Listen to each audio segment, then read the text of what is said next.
नमस्कार प्यारे बच्चों, स्वागत है आप सभी का आपके अपने YouTube channel AK future academy में। मैं अजित कपासिया। प्यारे बच्चों, आज हम इस वीडियो में महात्मा गांधी जी के बारे में पढ़ेंगे। तो चलिए शुरू करते हैं।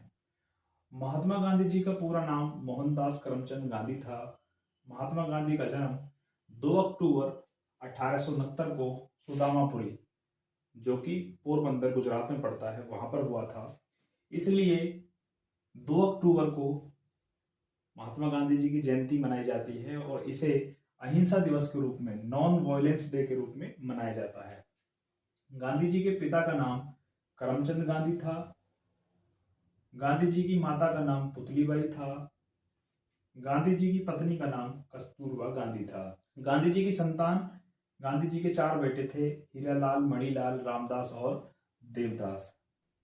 गांधी जी के दादा का नाम उत्तमचंद गांधी था।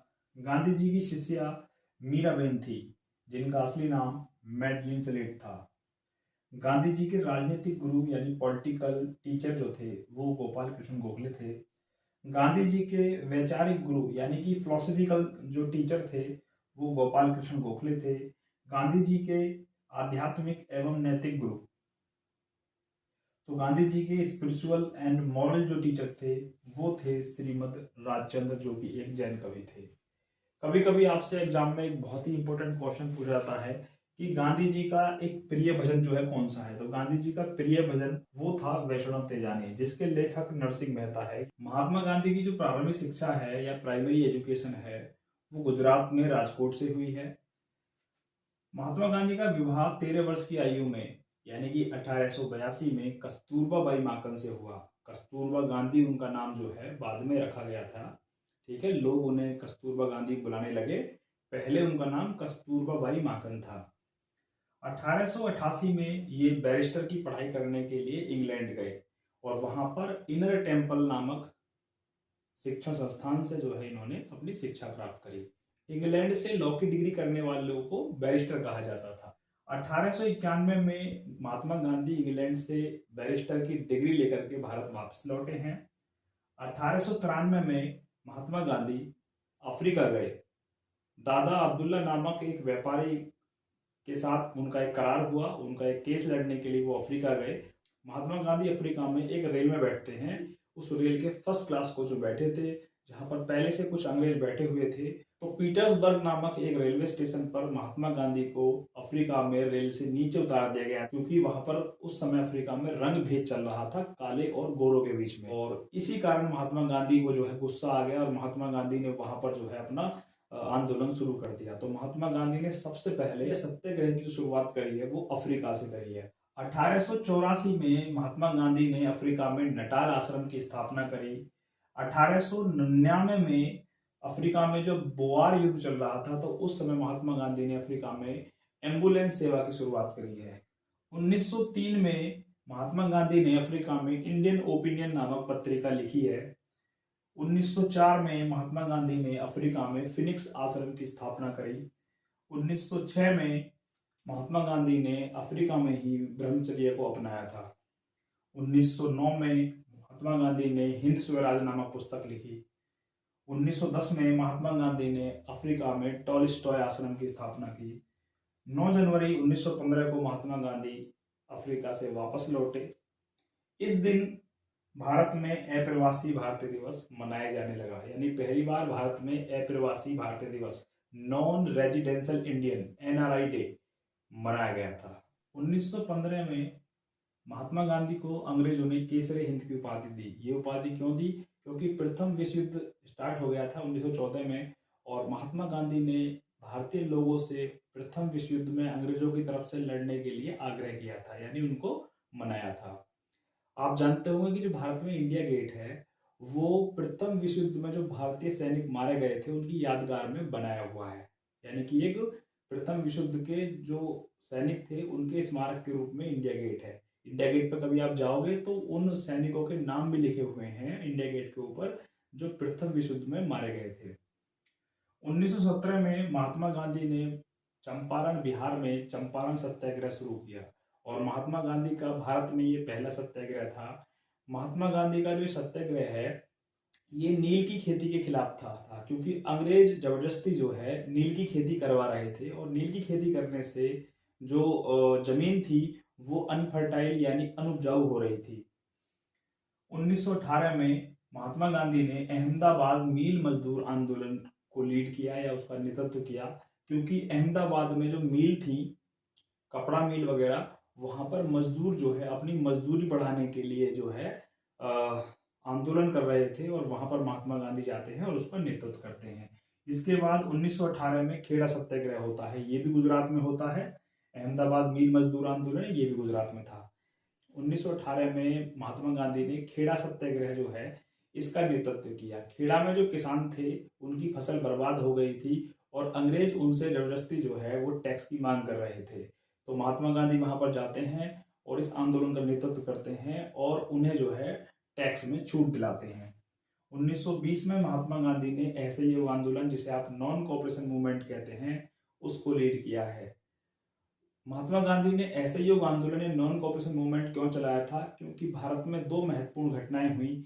एक था रोलेक्ट एक्ट, जो कि 1919 में भारत आया था, जिसे काला कानून कहते हैं, जिसमें अंग्रेज किसी भी व्यक्ति को केवल शक होने पर ही उसे उठाकर जेल में डाल देते थे। दूसरा, 13 अप्रैल 1919 को अमृतसर पंजाब में जलियांवाला बाग हत्याकांड हुआ था, जिसमें बहुत सारे लोग मारे गए थे और घायल हुए थे। इन दोनों घटनाओं के बाद महात्मा गांधी ने असहयोग आंदोलन शुरू किया था, और इस असहयोग आंदोलन को जो है महात्मा गांधी ने 1922 में समाप्त कर दिया था, वापस ले लिया था, क्योंकि चोरी चोरा हत्याकांड के बारे में आपने सुना होगा, जो कि 5 फरवरी 1922 को गोरखपुर में एक पुलिस चौकी में कुछ क्रांतिकारियों ने आग लगा दी थी, जिसमें 22 पुलिसकर्मी जिंदा जल गए थे, जिसके कारण महात्मा गांधी ने इसे वापस ले लिया था।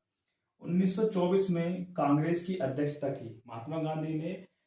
बेलगांव कर्नाटक में कांग्रेस का एक अधिवेशन होता है 1924 में, जिसकी वो अध्यक्षता करते हैं। 1925 में महात्मा गांधी ने ऑल इंडिया स्पिनर्स एसोसिएशन का गठन किया। अब ये स्पिनर्स क्या होता है? उन्होंने अखिल भारतीय चरखा संघ बनाया है। 1925 में महात्मा गांधी ने सत्य के साथ मेरे प्रयोग नामक अपनी आत्मकथा का प्रकाशन किया। सत्य के साथ मेरे प्रयोग को इंग्लिश में एक्सपेरिमेंट विद ट्रूथ, जो कि इनकी ऑटोबायोग्राफी अपने बारे में लिखा है, उसका प्रकाशन किया। 1930 में महात्मा गांधी ने दांडी यात्रा की शुरुआत करी। दांडी यात्रा की शुरुआत करने का कारण था कि उस समय अंग्रेजों ने भारत में नमक बनाना जो है भारतीयों के लिए बैन कर दिया था।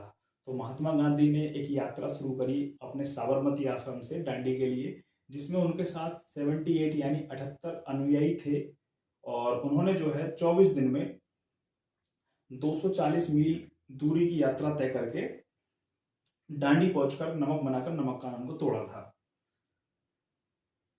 1930 में दांडी से ही महात्मा गांधी ने जो सविनय अवज्ञा आंदोलन, जिसे आप सिविल डिसऑर्डरनेस मूवमेंट भी कहते हैं, उसकी शुरुआत करी है। और 1931 में महात्मा गांधी ने इसे वापस ले लिया था, क्योंकि 1931 में महात्मा गांधी और लॉर्ड इरविन के बीच में एक समझौता होता है। लॉर्ड इरविन महात्मा गांधी के सामने कुछ शर्त रखता है, और महात्मा गांधी अपनी लॉर्ड इरविन के सामने कुछ शर्त रखते हैं, और लॉर्ड इरविन की शर्तों को मानने के बाद में महात्मा गांधी द्वितीय गोलमेज सम्मेलन, सेकेंड राउंड टेबल कॉन्फ्रेंस में पार्टिसिपेट करने के लिए, भाग लेने के लिए इंग्लैंड चले जाते हैं। 1931 में ये जब उस द्वितीय गोलमेज सम्मेलन में भाग लेने के लिए इंग्लैंड जाते हैं, लेकिन वहां पर इनकी कोई बात नहीं मानी जाती है, तो वापस आते हैं। 1932 में महात्मा गांधी जो है दोबारा से सविनय अवज्ञा आंदोलन शुरू कर देते हैं, जिसके कारण इनको पकड़ करके जेल में डाल दिया जाता है। 1932 में पुणे की यारवाड़ सेंट्रल जेल में महात्मा गांधी और डॉक्टर अंबेडकर के बीच में एक समझौता होता है। ये समझौता क्या होता है? ये होता है दलितों के लिए आरक्षण के ऊपर, क्योंकि डॉक्टर भीमराव अंबेडकर ने जो है दलितों के लिए अलग निर्वाचन व्यवस्था की मांग करी थी, लेकिन गांधी जी इस बात से सहमत नहीं थे, और वो वहीं पर जो है भूख हड़ताल शुरू कर देते हैं, जेल में अनशन पर बैठ जाते हैं। जिसके बाद डॉक्टर भीमराव अंबेडकर पुणे की यारवाड़ सेंट्रल जेल में महात्मा गांधी से मिलने जाते हैं, और वहां पर इनके बीच में समझौता होता है। 1932 में महात्मा गांधी ने हरिजन सेवक संघ बनाया। 1934 में महात्मा गांधी ने अखिल भारतीय ग्रामोद्योग की स्थापना करी। 1936 में महात्मा गांधी ने वार्धा महाराष्ट्र में सेवा ग्राम आश्रम की स्थापना की। 1940 में महात्मा गांधी ने व्यक्तिगत सत्याग्रह की शुरुआत करी। व्यक्तिगत सत्याग्रह क्या था कि ऐसे लोग जिनके पास में बहुत सारी जमीनें थी, तो उस जमीनों को ऐसे लोगों को दान किया जिनके पास में जमीनें नहीं थी, खेत नहीं थे। तो सबसे पहले जो सत्याग्रही बने थे, या आप कह सकते हो कि प्रथम सत्याग्रही जो थे वो विनोबा भावे थे, क्योंकि सबसे पहले अपनी जमीन दान करने की शुरुआत विनोबा भावे ने करी थी।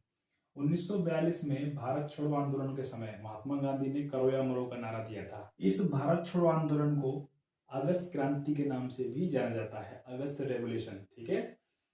अन्य तथ्य जानते हैं महात्मा गांधी से रिलेटेड जो एग्जाम में क्वेश्चन पूछे गए हैं। जैसे क्वेश्चन पूछा गया था कि महात्मा गांधी ने चरखा चलाना कब शुरू किया था, तो 1918 में। ये यूपी ट्रिपल एससी पैट के एग्जाम में आ चुका है कि महात्मा गांधी ने पहली बार धोती कब बांधी थी, तो 22 सितंबर 1921 को। महात्मा गांधी को नोबेल पुरस्कार के लिए कब कब नामित किया गया था, हालांकि उन्हें ये पुरस्कार मिला नहीं है, लेकिन उनको जो है नामित किया गया था 5 बार। 1937 में, 38 में, 39 में, 47 में और 48 में महात्मा गांधी को 5 बार नोबेल पुरस्कार के लिए नामित किया गया, लेकिन उन्हें ये मिल नहीं पाया। 1930 में टाइम पत्रिका, यानी जो आपकी टाइम मैगजीन है, उसके लिए महात्मा गांधी को मैन ऑफ द ईयर चुना गया था। 1915 में महात्मा गांधी ने भारत में जो पहला आश्रम खोला था वो था कोचरब आश्रम। गुजरात में खोला था ये, लेकिन गुजरात में उस समय जो है एक महामारी फैल गई थी, प्लेग, जिसके कारण इन्हें अपना जो आश्रम था उसको शिफ्ट कर दिया था साबरमती नदी के किनारे, और उसका नाम बाद में साबरमती आश्रम या सत्याग्रह आश्रम पड़ गया था। महात्मा गांधी ने सबसे पहले सत्याग्रह का प्रयोग अफ्रीका में किया था, और भारत में सबसे पहले जो इनका सत्याग्रह था या सत्याग्रह का पहली बार प्रयोग कहाँ किया था, तो चंपारण में किया था, बिहार में, नील की खेती के खिलाफ। तो भारत में जो महात्मा गांधी का पहला सत्याग्रह है वो चंपारण सत्याग्रह है, और चंपारण सत्याग्रह के लिए इनको आमंत्रित किया गया था। इनको बुलाने वाला एक व्यक्ति था जिसका नाम था राजकुमार शुक्ला। महात्मा गांधी को चंपारण सत्याग्रह के लिए बुलाने वाला व्यक्ति कौन था? राजकुमार शुक्ला। महात्मा गांधी ने पहली बार भूख हड़ताल कब की थी? खेड़ा सत्याग्रह में। महात्मा गांधी का पहला जन आंदोलन कौन सा था? असहयोग आंदोलन। महात्मा गांधी के सिद्धांत कौन कौन से हैं? तो सत्य और अहिंसा। महात्मा गांधी किस किस से प्रेरित थे, यानी महात्मा गांधी किस से इंस्पायर थे? तो टॉलस्टॉय, रस्किन और थोरो, ये ऐसे व्यक्ति हैं जिनसे महात्मा गांधी इंस्पायर थे। Martin Luther, Nelson Mandela, Einstein, Dalai Lama, ये महात्मा गांधी से इंस्पायर हैं, यानी इन्होंने महात्मा गांधी को अपना आदर्श माना है, उनके विचारों को साझा किया है। नेल्सन मंडेला जो है ये अफ्रीका के पहले राष्ट्रपति रहे हैं, और इन्हें अफ्रीका का गांधी भी कहा जाता है। तो महात्मा गांधी के द्वारा दिए गए कुछ स्लोगन या वचन हैं। करो या मरो, डू और डाई का जो नारा है महात्मा गांधी ने, वो भारत छोड़ो आंदोलन 1942 के समय दिया था। सत्य ही ईश्वर है, ये नारा भी जो है महात्मा गांधी ने दिया था। अहिंसा परमो धर्म, स्वदेश अपनाओ। 1920 में महात्मा गांधी ने असहयोग आंदोलन चलाया था, और उस समय ही महात्मा गांधी ने स्वदेश अपनाओ का नारा दिया था। हरिजन को अधिकार दो, ये नारा भी जो है महात्मा गांधी ने दिया है। और मैं बालू, बालू का मतलब होता है रेत, मैं रेत से या बालू से ही कांग्रेस से भी बड़ा आंदोलन खड़ा कर दूंगा, यह बात भी जो है महात्मा गांधी ने कही थी। महात्मा गांधी ने गीता, जो हिंदुओं की एक पवित्र पुस्तक मानी जाती है, धार्मिक पुस्तक है, तो उसको जो है महात्मा गांधी ने पढ़ा था, और महात्मा गांधी ने गीता के बारे में कहा है कि गीता जो है ये सर्जन की कुंजी है। महात्मा गांधी ने गीता को कामधेनु और पथ प्रदर्शक भी कहा है। अब बात करते हैं कि महात्मा गांधी को किस किस ने क्या क्या नाम दिए हैं। तो महात्मा गांधी को राजकुमार शुक्ला ने बापू कहा है। कभी कभी कुछ बुक्स में जो है सुभाष चंद्र बोस के बारे में भी कहा गया है कि महात्मा गांधी को पहली बार बापू सुभाष चंद्र बोस ने कहा था, लेकिन पहली बार महात्मा गांधी को राजकुमार शुक्ला ने बापू कहा था चंपारण सत्याग्रह के बाद। सुभाष चंद्र बोस ने महात्मा गांधी को राष्ट्रपिता और देशभक्तों का राजकुमार कहा है। रविंद्रनाथ टैगोर ने महात्मा गांधी को महात्मा की उपाधि दी है। विंस्टन चर्चिल ने महात्मा गांधी को अब्दनगन फकीर और ढोंगी कहा है। लॉर्ड माउंटबेटन ने महात्मा गांधी को वन मैन बाउंड्री फोर्स कहा है। मोहम्मद अली जिन्ना ने महात्मा गांधी को कट्टर हिंदू कहा था। वीर सावरकर ने महात्मा गांधी को महान आत्मा परंतु मुस्लिमों का समर्थक कहा था। लॉर्ड वेलिंगटन और लॉर्ड ववेल ने महात्मा गांधी को ब्रिटिश साम्राज्य का सबसे बड़ा शत्रु बताया था। महात्मा गांधी अपने पूरे जीवन में दो व्यक्तियों से हमेशा परेशान रहे हैं। एक था मोहम्मद अली जिन्ना और दूसरा महात्मा गांधी का स्वयं का बेटा था जिसका नाम था हीरालाल। हीरालाल के जो कर्मकांड थे उनसे महात्मा गांधी परेशान रहते थे। महात्मा गांधी के पुत्र हीरालाल के ऊपर बलात्कार जैसे संगीन आरोप लगाए गए थे। ठीक है। और महात्मा गांधी का जो पुत्र था हीरालाल, उसने जो है इस्लाम धर्म को अपना लिया था और अपना नाम अब्दुल रख लिया था। ठीक है। बाद में दोबारा से जो हो उसने जो है हिंदू धर्म या सनातन धर्म को अपना लिया था। लेकिन पूरे जीवन ये दो व्यक्ति ऐसे रहे हैं जिन्होंने महात्मा गांधी की नाक में दम कर दिया था। दिल्ली के बिरला भवन में 30 जनवरी 1948 को गॉडसे ने महात्मा गांधी की गोली मारकर हत्या कर दी। जब गॉडसे ने महात्मा गांधी को गोली मारी थी तो महात्मा गांधी के मुख से निकलने वाला अंतिम शब्द था, हे राम। महात्मा गांधी का अंतिम संस्कार दिल्ली में राजघाट नामक जगह पर किया गया, इसलिए महात्मा गांधी का जो समाधि स्थल है वो राजघाट है दिल्ली में। महात्मा गांधी का अंतिम संस्कार महात्मा गांधी के पुत्र रामदास ने किया था। और एक क्वेश्चन और पूछा जाता है आपसे कि महात्मा गांधी को कंधा देने वाला, अर्थात महात्मा गांधी की अर्थी को कंधा देने वाला मुस्लिम व्यक्ति कौन था? तो वो थे अब्दुल कलाम आजाद। तो आज हमने महात्मा गांधी के बारे में वो सारे फैक्ट जो है डिस्कस किए जो अब तक आपके एग्जाम में पूछे गए हैं या भविष्य में आपसे पूछे जा सकते हैं।